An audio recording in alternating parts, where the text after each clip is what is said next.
सबसे पहले आप लोगों को प्रणाम, राधे राधे। प्रणाम।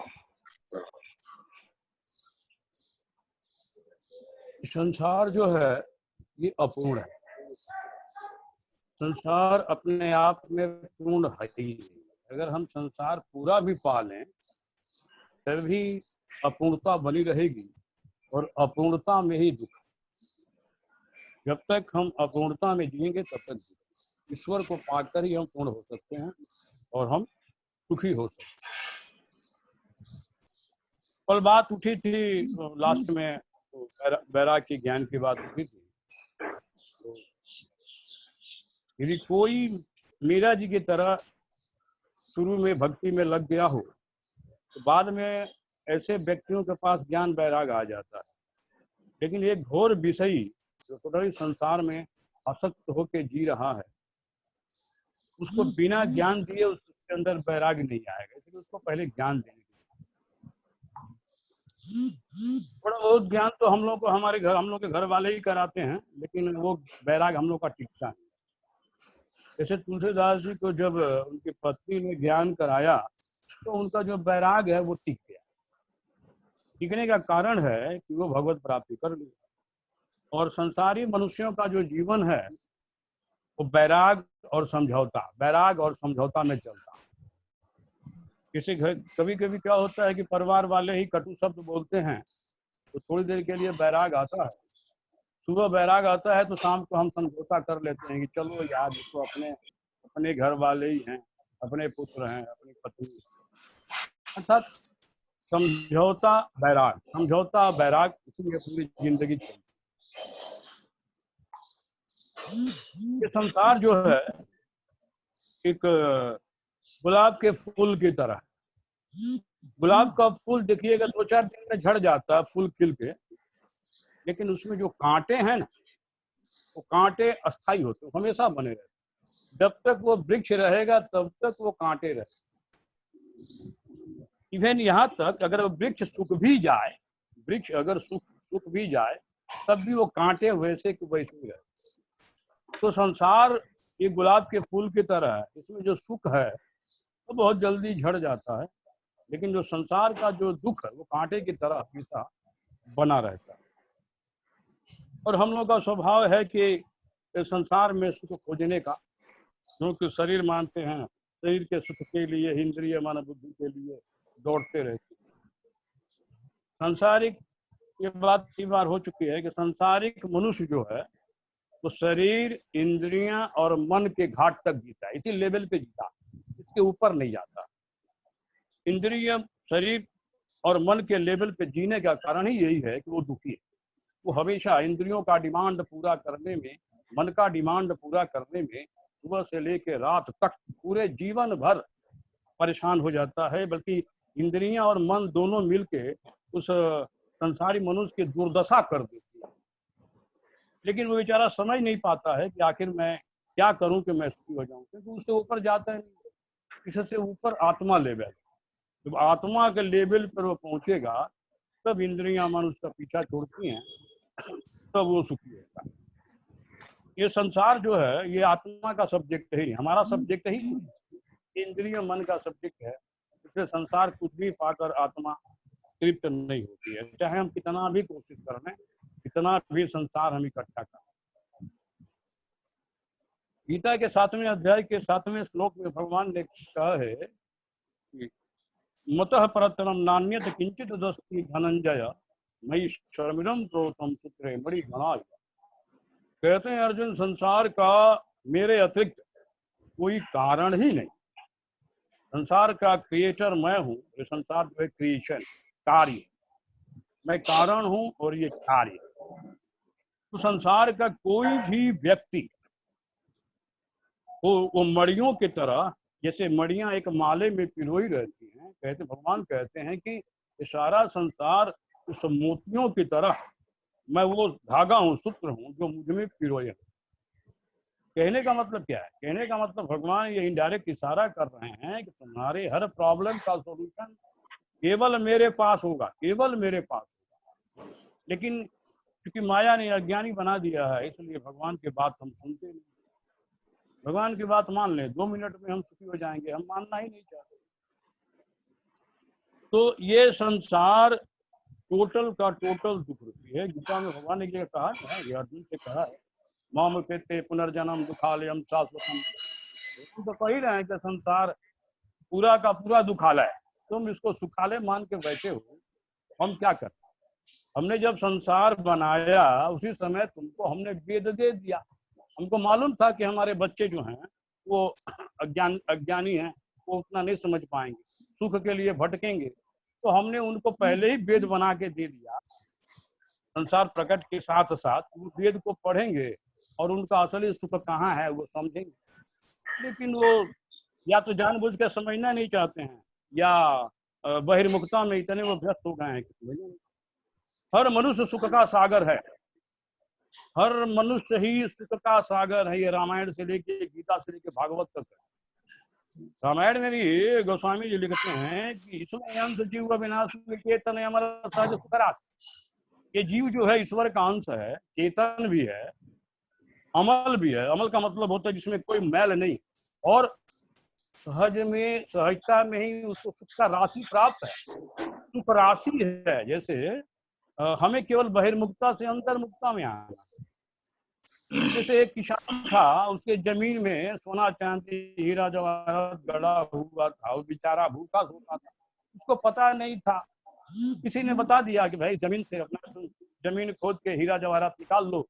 वो बेचारा वो किया, निकाल के तो अपना उसका दुख दूर हो गया। उसी तरह से आनंद का सिंधु हमारे अंदर बैठा हुआ, हर जीव में बैठा हुआ। आश्चर्य की बात है, किसी में कम बेसी नहीं। गीता में स्पष्ट भगवान कहते हैं, समोहम सर्वभूतेषु न मे द्वेषसे न प्रिया। सभी जीवों में मैं समान रूप से हूं अर्जुन। यहाँ तक 18वें अध्याय में भी उन्होंने कह दिया है, ईश्वर सर्वभूतानां हृदय से तिष्ठति अर्जुन।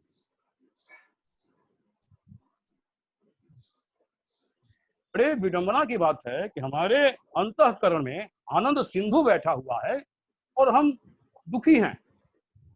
दुखी हैं उसका कारण यही है कि हम इंद्रियों मन की गुलामता स्वीकार करके ये संसार के पदार्थों में सुख।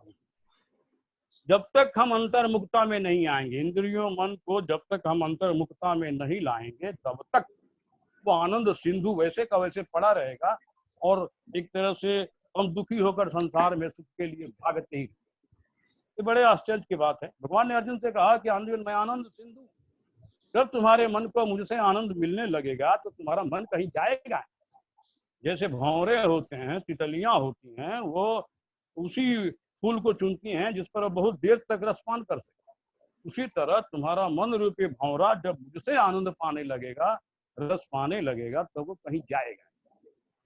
अब सवाल उठता है कि 90% लोग तो संसार में जानते ही नहीं है इंद्रियां क्या है, मन क्या है, हम क्यों इतना भाग रहे हैं, इसका कारण क्या है।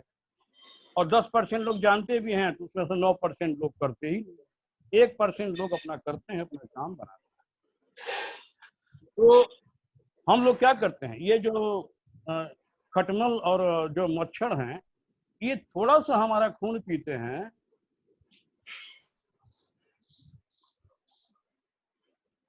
ज्यादा खून पीने वाले हम लोगों के साथ बहुत बड़ा मित्र मानते। इतनी विचित्र बात। गीता के दूसरे अध्याय में भगवान ने अर्जुन से कहा कि अर्जुन, ब्रह्मा ने मनुष्य और देवताओं दोनों को बनाया, तो देवता मनुष्य को अपना इच्छित भोग देते रहेंगे और मनुष्य जो हैं यज्ञ के माध्यम से देवताओं को भोग देते रहेंगे। दोनों एक दूसरे को मिलकर उन्नत करेंगे तो इस सृष्टि का विकास होगा। तो देवता तो हम लोगों को अभी तक दे रहे हैं, इसलिए वो देवता हैं, और हम लोग केवल लेने में ही लगे हुए हैं, इसलिए हम लोग लेवता हैं। क्योंकि इस दिए हुए भाग को कुछ परसेंटेज हम देवताओं को लौटाना नहीं चाहते। तो गीता में स्पष्ट भगवान ने कहा है, ये दूसरे अध्याय का तीसरे अध्याय का 13वां श्लोक आप लोग देखिए। भगवान स्पष्ट अर्जुन से कहते हैं कि अर्जुन, यज्ञ शिष्टा सिन्हा संतो मुच्यन्ते सर्व किल विषय भुंजते ते तो हम पापा ये पचन्ते आत्म कारणात्। भगवान कहते हैं कि अर्जुन, जो यज्ञ से बचे हुए अन्न का सेवन जो करता है, मतलब दान पुण्य धर्म का काम करके जो भोजन ग्रहण करता है, उसके सारे पाप नष्ट हो जाते हैं। और जो पापी केवल स्वयं खाने तो पाप को ही खाता है। एक बात और जान लीजिएगा, सुखदेव मुनि भागवत में बोले हैं कि शरीर में जो रोग उत्पन्न होता है वो पाप के कारण ही होता है। पाप ही जो है वो रोग के रूप में प्रकट होता है। तो ये जितना हम कम करने का कोशिश करेंगे उतना हम रोग में कम करेंगे।